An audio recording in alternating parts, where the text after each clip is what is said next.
Yo, what is up YouTube, man? As you guys know, I made a video showing that you could get every takeover you want on the glitch 6'9" build, every takeover in the game. I personally made my build where it gets slashing, lock, rim, and glass, but I got the opportunity to try out limitless range takeover on a glitch 6'9". I'm trying to see how overpowered this is. If you guys are new, if you want to drop me a like and subscribe, I would appreciate it a ton, and I'm going to be doing this with every takeover you can get on the glitch 6'9". So starting off in this game right here, this is a big guard to me. He cannot keep up, and I'm going to make it very clear. I can shoot on my glitch 6'9". It's got a 77 three-pointer. I can put on the three-point sleeve, get it 78. I have no problem knocking down open threes, but you see right now, I've got takeover activated. You know, the shots I was taking that were three-pointers, they were pretty close to the line. I would usually step back right on it. The first one I take with the limitless takeover, I actually missed, so that's not a good start, but you're going to see I'm playing well behind the range I'm used to. I shoot a white right there. If I don't have this takeover activated,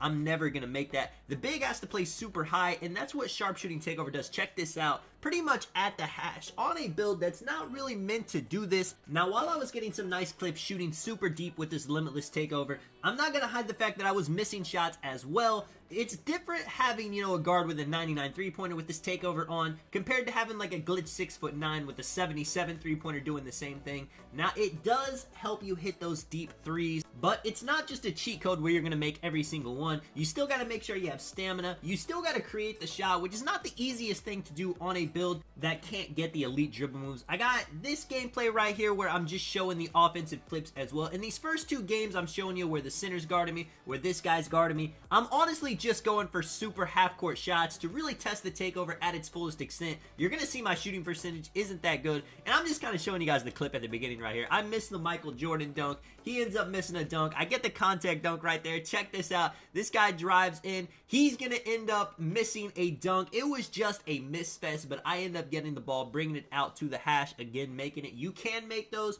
If you're playing at the park, if you're playing off ball and your point guard is just dotting you while you're sitting at the hash with this takeover on, that is actually super nice. You see a little step back, a little hezzy right here, getting the deep range shot. This takeover is helping me hit deep threes, but this gameplay right here is going to say it all. I feel like with limitless takeoff and even the spot of precision, yes, it's going to help you make more threes. It's going to help you make threes from farther away, but I don't need that to hit the corner threes, to hit the catch and shoot threes.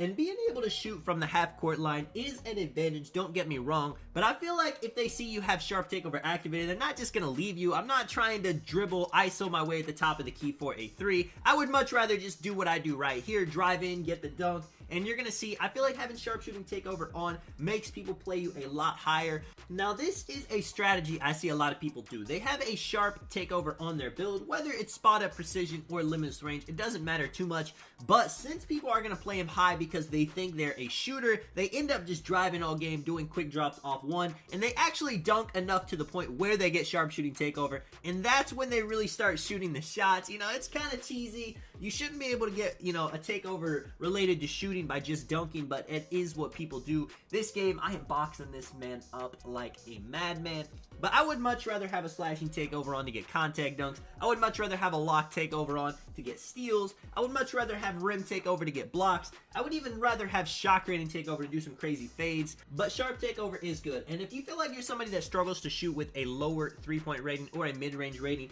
building up to your sharp takeover is gonna boost your ratings. And maybe you're somebody that kind of likes to wrap around the top of the three-point line. Maybe you like to play at the hash. Having limitless range takeover is gonna be huge for you. I mean, you saw me at the beginning of the clips. I was shooting really deep with a glitch 6'9". Yes, it's possible to hit those shots without that takeover on, but honestly, that's like a 1 out of 10 shot. You're gonna get a lot of long arms. You're not meant to make that on a build with a 77 three-pointer, but once you have it activated, it completely changes the game. Check this out. I got double takeover activated. Now, I'm gonna show you my weakness a little bit with this takeover in this gameplay. This guy, Jake from BZ, shout out to him. I actually believe we run into the BZ clan quite a bit in Comp Pro-Am, so I may have played him before and not even have remembered it. He ends up picking up the ball right here. I get it. Now, I have limitless takeover, so the first thing I'm trying to do is shoot a deep range shot.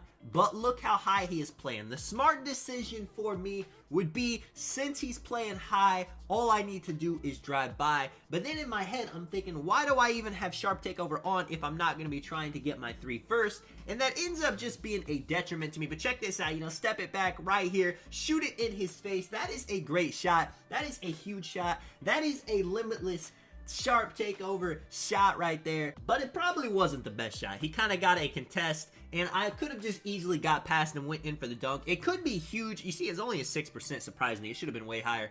It could be huge in a situation where you need a 3 to win, but if you're right there, you know, that's kind of your fault. I try to get another shot right here. He's just playing good defense, and I'm just taking bad shots because of the takeover. Again, pulling in his face. I'm just trying to see how great this thing is, and I think it does work better on a build with higher three-pointer. Let me know what you guys think. Let me know if you guys made a glitch 6'9" with sharpshooting takeover. I surprisingly haven't seen a lot of people do that. Right here, 12-5. I'm trying not to let this dude come back because I'm just taking horrible shots. He's playing so high, he ends up behind me at the top of the key. If it's a point guard right there, if it's a build with a super high three-pointer, they could just shoot the crap and green that easily. And honestly, I could have done the same, but that dunk just looks so free. I'm a huge fan of taking what the defense gives me, just because I feel like a lot of people put themselves in a hole because they're trying to take bad shots because they have the lead, because they feel like there's no risk in losing. But once the game gets a little bit close, maybe they're cold now, maybe they end up selling a possession, now it's a close game, and at that point, you know, the opponent could get some momentum. It could start looking really bad really quick. I step out to the half court. I'm showing you guys a game where I'm playing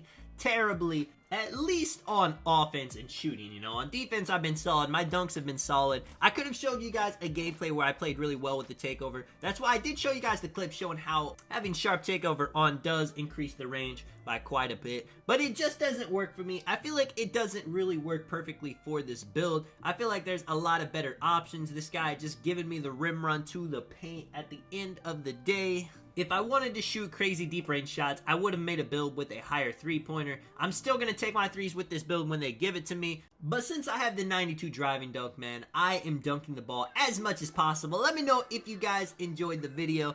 And this guy just ends up quitting right here. It was a rough game for him. Shout out to him, though. I'll catch you guys in the next one, man. I'm out. Peace.